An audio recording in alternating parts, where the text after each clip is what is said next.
గతించిన పెద్దల పేరు మీద అయితే ఇలా కర్మ రోజు ఒగ్గు కథ అయితే చెప్పిస్తారు. ఇంకా మనకి ఏ ఒగ్గు కథ కావాలంటే అదైతే చెప్తారు. ఇంకా ఒగ్గు వాళ్ళైతే వచ్చి ఇంకా కథ చెప్పడానికి ముందైతే ఇంకా మంగళహారతి ఇలా పట్టించడం ఇంటి కుటుంబ సభ్యులందరితో పాటుగా మంగళహారతి పట్టించి ఇంకా కథ అయితే చెప్పారు. ఇంకా కథలో మామయ్య గురించి వాళ్ళ పిల్లల గురించి సాధక బాధకాలు అన్ని కూడా ఉంటాయి. ఇంకా పిల్లలైతే అక్కడి నుంచి అసలు కదలటమే లేదు.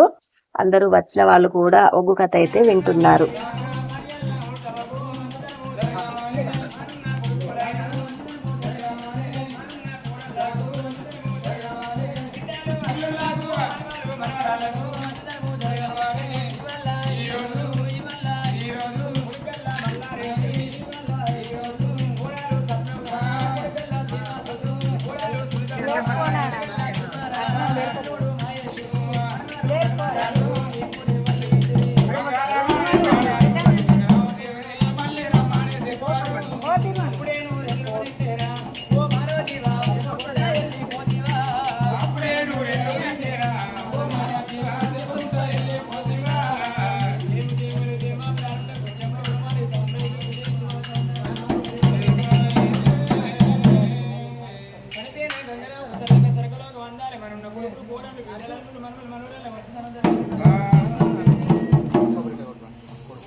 మన బిడ్డ చేస్తుంది ఈ భార్య అమృతమ్మా అలా చేస్తే మన పిల్లలకు చెప్పు.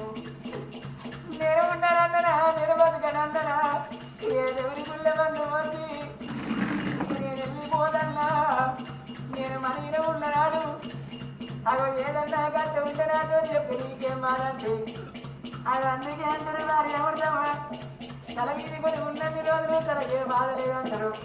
తల మీది కూడా కనకారిల్లారు తనకెన్నో బాధలు అంటారు. నేను బలహీనవాసి పోతుంది పోతా ఉన్నా కానీ కానీ తన మీద తెల్లంగా తొలగలో కొడుకులు కోడళ్ళు బిడ్డలు మనవల మనవరాళ్ళ కంచెంత వేయింద సంగ్రహ బతుకని